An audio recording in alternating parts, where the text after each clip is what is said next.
है तो प्रोटेस्ट आप नहीं चाहते कि ना हो? आप क्या चाहते हैं? मतलब आप चाहते हैं हमारे देश में कोई प्रोटेस्ट ना हो? अरे भाई, लोकतांत्रिक समाज है, हर किसी को अपनी बात कहने का अधिकार है। मुझ के वक्फ काहे के लिए है, मैं आपसे पूछ रहा हूँ, वक्फ काहे के लिए? मैं अपनी प्रॉपर्टी को कहता हूँ कि ये अब मेरी प्रॉपर्टी नहीं है, ये प्रभु की, अल्लाह की प्रॉपर्टी है। तो अल्लाह की प्रॉपर्टी का इस्तेमाल किसके लिए किस कामों के लिए होना चाहिए? आपसे पूछ रहा हूँ, किस काम के लिए होना चाहिए? धर्मार्थ के लिए, जन कल्याण के लिए, गरीब आदमी को फ़ायदा पहुंचाने के लिए। पटना में कितने वक्फ हैं? कौन सा वक्फ कौन सा हॉस्पिटल चला रहा है, उसका नाम बताइए। कोई अनाथालय चला रहा है वक्फ, कोई बड़ा अनाथालय। और ये ध्यान रखिएगा कि वक्फ करने वाला एक विशेष समुदाय का हो सकता है, लेकिन वक्फ का जो फ़ायदा है,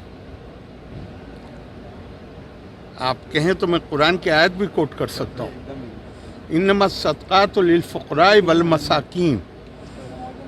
गरीब कमज़ोर आदमी के लिए दो शब्द प्रयोग किए गए हैं, फ़कीर और मिस्कीन। तो जब पूछा गया कि भाई ये दो क्यों हैं, तो कहा गया फ़कीर है जो डेस्टिट्यूट है, निर्धन है, मुसलमान, और मिस्कीन है जो गैर मुस्लिम है। दोनों का बराबर का अधिकार। आप मुझे एक बताइए, कोई संस्था, पटना में बहुत वक्फ हैं, ये ध्यान रखिएगा, पर एक संस्था बताइए कोई मुझे जो निर्धन के लिए, गरीब के लिए, कमज़ोर के लिए काम कर रहे हैं। क्या हो रहा है वहाँ पे? सिर्फ आपस में मुकदमेबाजी।